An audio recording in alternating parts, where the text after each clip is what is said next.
Welcome back to Tater Pours New York edition. This is my childhood best friend Gray.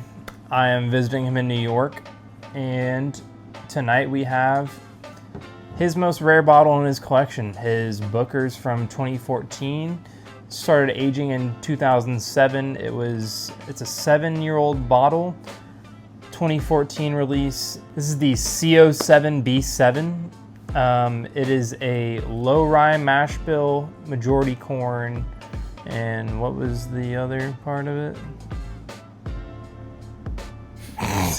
This one is 13% rye, 10% barley, which is a little higher than what you'll see in, let's say, like a Buffalo Trace mash bill 1 or 2. You'll see lower barley levels in that one, but 13% rye, and then the rest you'll see the corn there. So this is part of the round table expression. It's the older bottles, and you're not going to find it on shelves. He got really lucky in the way he found it, and he got it for a crazy price for what it is. Like we said, this bottle online goes for over $1,000. So I this was one of the first bottles I bought when I started collecting, and after that I thought Booker's was the best thing ever because of this bottle. It was so good, and I didn't realize why. And then I realized that I had found a pre-2015 Booker's bottle, a Dusty. This is the batch CO7B7. It's 130 proof. It's got, we'll talk about it in a little bit. It tastes amazing.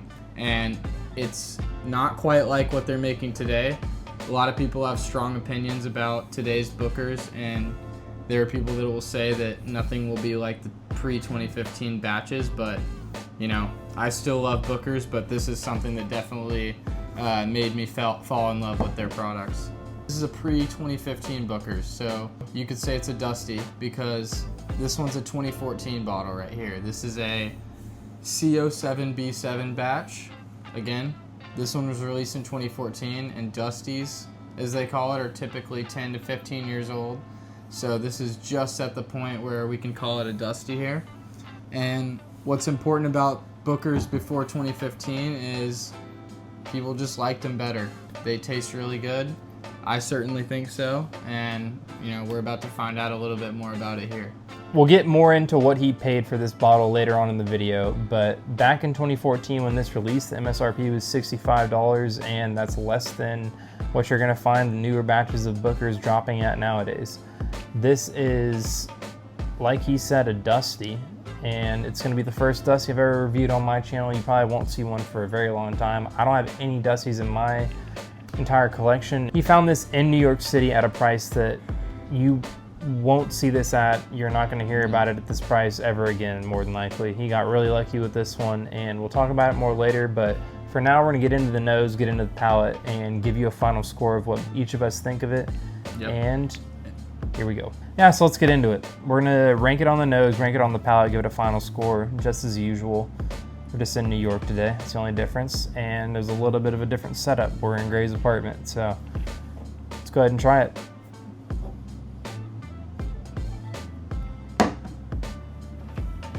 There's definitely a tiny bit of ethanol in there, but it is so strong on the vanilla front. Like this is, it literally smells like you are sniffing a bottle of vanilla extract.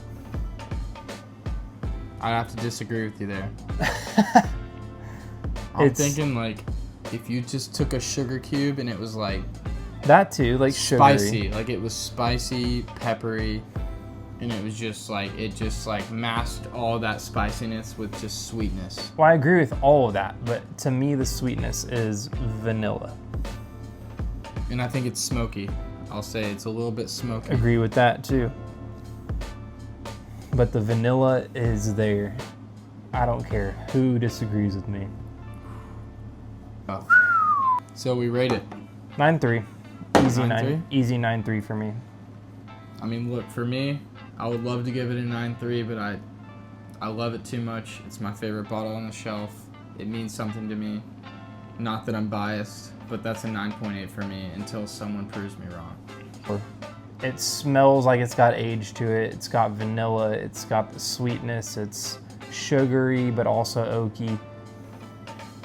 They were just doing something different with Booker's back when this was made. So yeah, 9.3. well, let's move on to the palate then.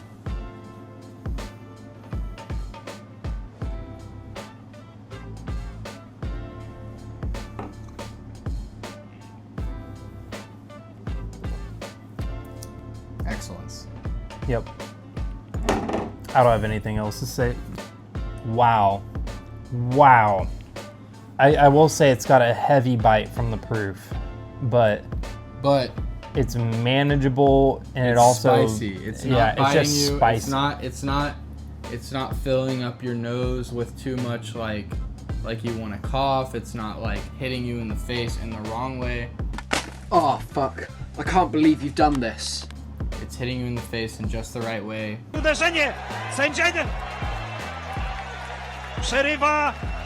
the right amount of spice, and it also has an outstanding palate to complement that and a great finish. So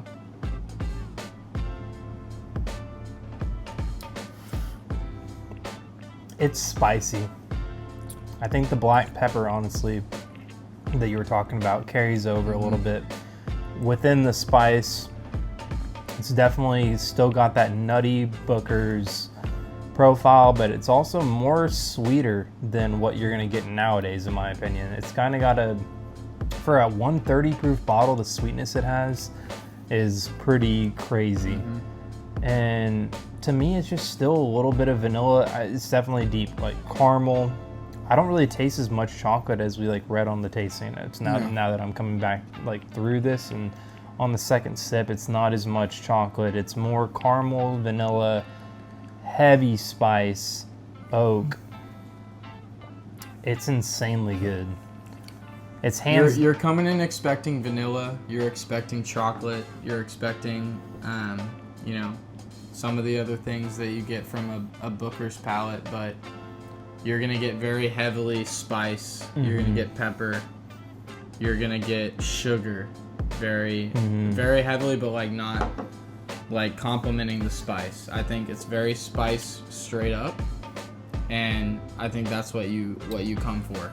It's really, really great with that. It's way different than what I'm used to with newer batches of Booker's.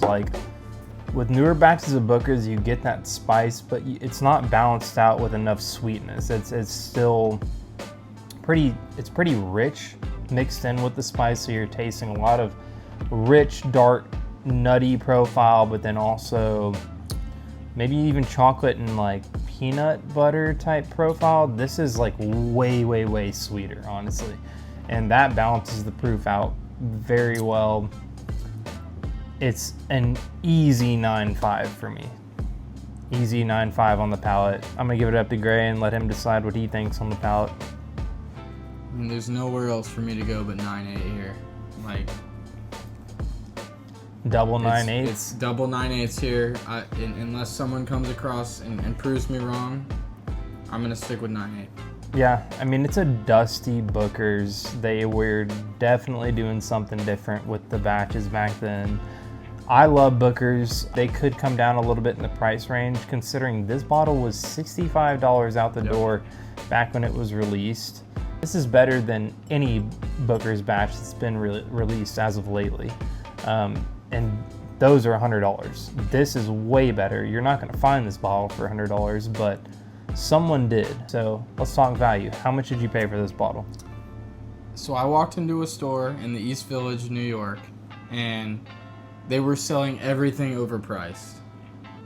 And I saw this bottle of Booker's, and I was able to get it for $130 in cash, which for a normal recent batch of Booker's, that's probably a fair price. But I didn't know what I had until I came home and I looked up the batch, and I realized that I had a 2014 bottle of Booker's, which is important because it's before that 2015 mark, which a lot of people say is when Booker's was releasing their best stuff. And I think we can say today, this is some of the best stuff that Booker's has put out, and it's fantastic. It's my personal favorite bottle.